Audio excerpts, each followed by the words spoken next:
بسم اللہ الرحمن الرحیم انشا اسٹوریز میں خوش آمدید۔ آج کی ہماری کہانی ہے بدبخت۔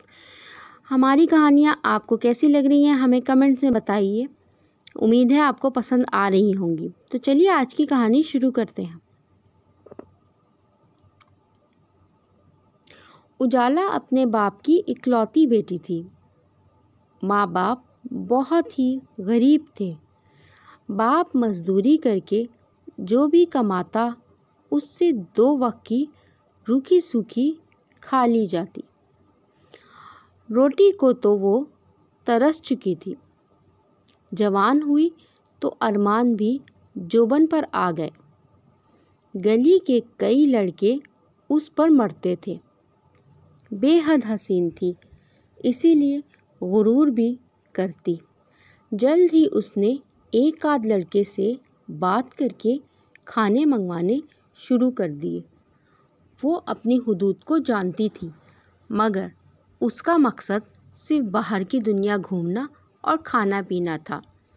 باپ کو اس کی حالات کا علم ہوا تو اس نے زبردستی شہزاد سے نکاح پڑھوا دیا۔ اس کا چچا زاد شہزاد تو شروع سے اس پر مرتا تھا، مگر وہ اسے گھاس نہ ڈالتی۔ اسے شروع سے ہی کسی امیر زادے کی بیوی بننے کا شوق تھا۔ اب وہ شہزاد کی بیوی بن کے اس کے گھر میں رہتی۔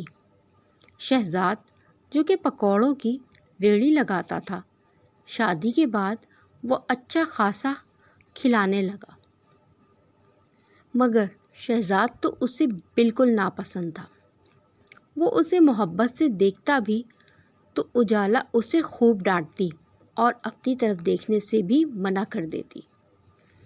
شہزاد اس کے حسن کا اسیر تھا اور اب تو اسے اولاد کی بھی خواہش تھی، مگر اجالا کو لگتا تھا اولاد اس کے پیروں میں بیڑیاں ڈال دے گی، اسی لیے اس نے اولاد نہ پیدا کرنے کی ٹھان لی۔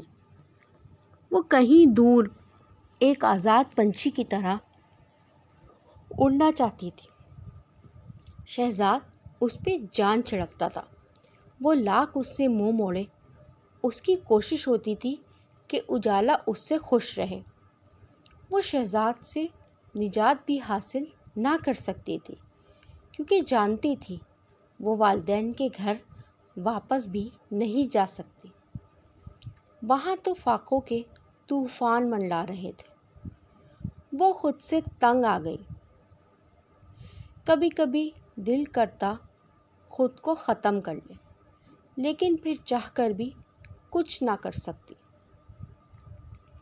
شہزاد کا چھوٹا بھائی یعنی اس کا دیور فراز، جو بڑے شہر کی فیکٹری میں کام کرتا تھا، اکثر ان کے گھر آتا اور شہر کی بڑی بڑی باتیں کرتا۔ تو اجالا کا بھی دل چاہتا وہ بھی شہر جائے، اس کے پاس ڈھیروں پیسے ہوں اور پھر وہ ملکہ بن کے راج کرے۔ وہ نہیں جانتی تھی کہ شہزاد کے پاس بھی اپنا گھر ہے، سونا موجود ہے اور وہ بہت ساری رقم جمع کر رہا ہے۔ اچانک ہی ایک دن ایسی آندھی چلی جو سب کچھ اپنے ساتھ بہا لے گئی۔ وہ روتی رہی، بلکتی رہی، زور زور سے چیختی رہی، مگر کوئی بھی اس کی مدد کو نہ آیا۔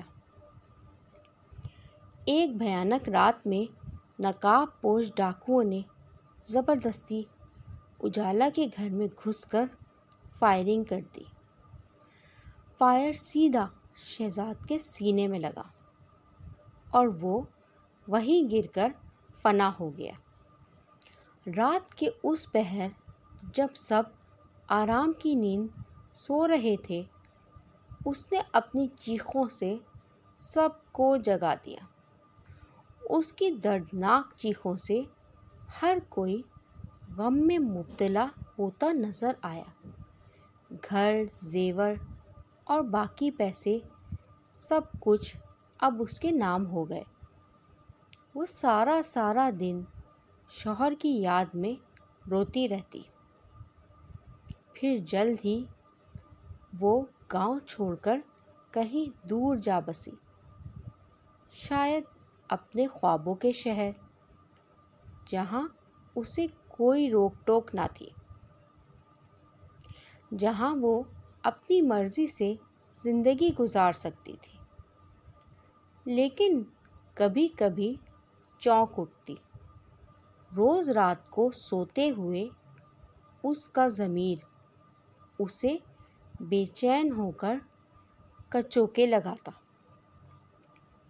مگر پھر وہ خیالات کو جھٹک کر سو جاتی۔ شہر میں آ کر وہ نئے کاموں میں ملوث ہو گئی، روز کوئی نیا ہمسفر اور شراب نوشی اس کی زندگی کا محور بن چکی تھی، مگر معاشرے کے سامنے وہ ایک ایسی نیک اور شریف عورت تھی جس کا سہاگ ظالم ڈاکوؤں نے اجاڑ دیا تھا، جو بیچاری شوہر کے غم میں جگہ جگہ دھکے کھاتی رہی اور پھر بالآخر بڑے شہر جا کر رہائش اختیار کر لی، جہاں فیکٹری میں کام کر کے 2 وقت کی روٹی کھا لیتی تھی، مگر حقیقت تو اس کے بالکل برعکس تھی۔ وہ اپنی زندگی میں کھل کر جینا چاہتی تھی،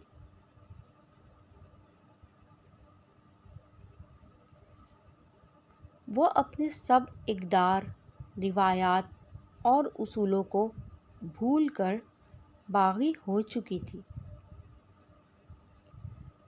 کبھی کبھی گاؤں کا چکر لگا لیتی تو وہی معصوم سی اجالا بن جاتی جس کا سب کچھ ایک بھیانک رات میں لٹ گیا تھا۔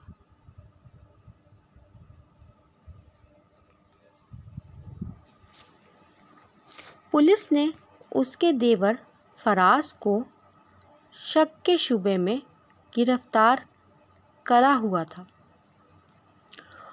اس پر بہت تشدد بھی کیا، مگر پھر بالآخر وہ اسی نتیجے پر پہنچے کہ فراز وہ قاتل نہیں۔ بس اس دن کے بعد انہوں نے اپنی تفتیش کو دوسری طرف شروع کر دی اور پھر بالآخر وہ اصلی قاتل ان کی گرفت میں آ ہی گیا۔ اجالا کو اپنی گرفتاری پر شدید غم و غصہ تھا، وہ جانتی تھی کہ اس کا یہ راز کوئی بھی کبھی بھی نہ جان پائے گا، مگر پھر اس کی گرفتاری نے ثابت کر دیا کہ پولیس آخر کار پولیس ہی ہے۔ لیڈی انسپکٹر نے اسے خوب پیٹا، وہ بار بار اس کے جرم کی داستان پوچھ رہی تھی، مگر اجالا تھی کہ بس رونی صورت بنا کر یہی کہتی، میں نے کچھ نہیں کیا، میں نے کچھ نہیں کیا۔ روز اسے خوب مار پڑتی، آخر کار جسم کے زخموں کی خاطر تنگ آ کر اس نے حقیقت آشکار کر دی۔ اجالا بولی، شہزاد مجھے اچھا نہیں لگتا تھا، میں اتنی حسین ہوں اور وہ میری ہر بات وہ مانتا تھا، مجھے اچھا کھلاتا تھا، مگر بہت کنجوس تھا۔ کہتا تھا پیسے جمع کرو، کل کو کام آئیں گے۔ کبھی کہتا اولاد پیدا کرو۔ میں تو اس سے بالکل اکتا چکی تھی۔ پھر اس کا بھائی شہر سے آیا تو میں نے اسے اپنی زلفوں کا اسیر بنا لیا۔ ادھر شہزاد کی ریڑھی پر کام کرنے والے فیصل کو بھی میں اپنا دیوانہ بنا چکی تھی۔ فیصل کا کچھ بدماشوں سے رابطہ تھا۔ میں نے فیصل کے ساتھ مل کر اپنے شوہر کو ختم کرنے کا منصوبہ بنایا۔ میں جانتی تھی کہ میرا دیور فراز شراب کا عادی ہے، اکثر شراب پی کر ہمارے ہی گھر آ جاتا تھا۔ اس روز بھی اس نے خوب پی، پھر میں نے اسے نیند کی گولیاں کھلا دیں اور اپنے منصوبے کو پورا کرنے کو تیار ہو گئی۔ فیصل نے چہرے کو نقاب سے ڈھکا، اس کے ساتھ 2 اور لوگ بھی تھے۔ وہ سب گھر میں داخل ہوئے تو میں نے اچانک شور ڈالا۔ میرا شوہر باہر آیا تو انہوں نے تھوڑی ہی لڑائی کے بعد فائر اس کے سینے پر مارا۔ میں وہیں پھوٹ پھوٹ کر رونے لگی۔ کچھ مہینے بعد میں فیصل کے ساتھ شہر چلی گئی۔ شہزاد کا جمع کیا ہوا سارا پیسہ میرے پاس تھا۔ کئی دن ہم شہر رہے۔ فیصل نے مجھ سے بے وفائی کی۔ میں نے اسے چھوڑ کر نشہ شروع کر دیا۔ میں نے اپنے آپ کو باغی کرنا چاہا۔ میں اپنی مرضی سے جینا چاہتی تھی، مگر ان سب میں غلط، صحیح، حرام، حلال سب بھول گئی۔ میں بہت بری عورت ہوں۔ اجالا اپنا بیان دیتے ہوئے پھوٹ پھوٹ کر رو دی۔ لیڈی پولیس نے بیان لکھنے کے بعد اجالا سے کہا، بی بی اب پچھتانے کا کیا فائدہ؟ جب تمہیں اللہ نے عزت کی زندگی دی تھی تو تم نے اس کی قدر نہ کی اور یہ سوچا کہ تم دنیا کو دھوکہ دے سکو گی، مگر تم بھول گئیں کہ اصل طاقت اللہ کی ہے۔ مجرم چاہے کتنا ہی چالاک کیوں نہ ہو، وہ اپنا جرم کبھی نہیں چھپا سکتا۔